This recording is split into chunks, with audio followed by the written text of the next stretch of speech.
Syrian watchdog has reported that 75 US-vetted rebels have been deployed in Syria. The whole program, based in Turkey, has a $500 million budget, but the results have so far frustrated Capitol Hill. Recently, the Pentagon announced that only a handful of rebel fighters were left on the ground in Syria from this training program. And with the US strategy not quite going to plan, some of its citizens are looking to try and stay one step ahead of the extremists. The owner asked me the question, Ben, what would you like to do with a rifle? What would you like on a rifle? And I just blurted out in the meeting, I want a rifle that no Muslim terrorist can use to murder innocent people. Well, this arms producer has named his new rifle that of the Crusader. RT's Maria Fanoshna went and had a chat with him.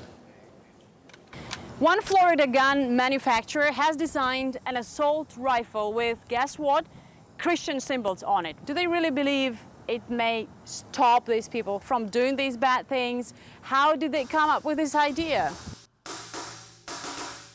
I want a gun where if a Muslim terrorist grabs it, a bolt of lightning knocks him dead right on the spot. We have Psalm 144:1, "Blessed be the Lord my rock, who trains my hands for war and my fingers for battle." We're here to remind America the truth, that the Christian crusaders saved the world from darkness by defeating the Muslim army. We have three settings. Peace is safety, that means the gun won't fire. War is one bullet every time you squeeze the trigger. And God wills it, fully automatic. I heard that not everybody's happy about this. I heard some Muslim groups really angry. Sadly, this manufacturer's fancy new gun won't do anything to stop the real threat in America, the escalating problem of gun violence. This is just another shameful marketing ploy intended to profit from the promotion of hatred, division and violence. And we take their complaints and we throw it away, and we get back to making rifles. Some people may believe that this melange of weapons and religion is not really a good idea. This is exactly what ISIS is doing. They say that they're fighting for their faith, for their beliefs. Isn't it the same? There's an interesting parallel between the fact that I'm a Christian and I believe that it's right, and I am encouraging my people of my faith to take up arms when the Islamists are doing the same thing. Well, I have some news for you. The Islamic militancy is a serious threat to the people of the world. A lot of Americans reaching out to us to say, hey, I feel your sentiment. Our government is doing nothing about ISIS. America is some of the countries bombarding Syria, for example, or Iraq.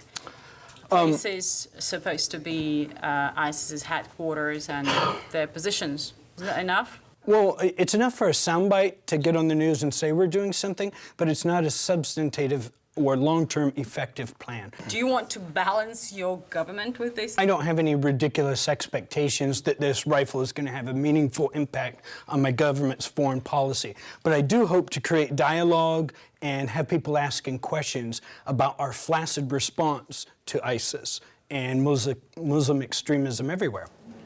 Well, the dealer's perspective on a winning strategy has certainly sparked a bit of debate online. Some social media users have expressed anger, saying his ideas go against Christian values of forgiveness. Others dubbed it jaw-dropping, infuriating irony that a Christian rifle should be used to fight Muslim terrorists.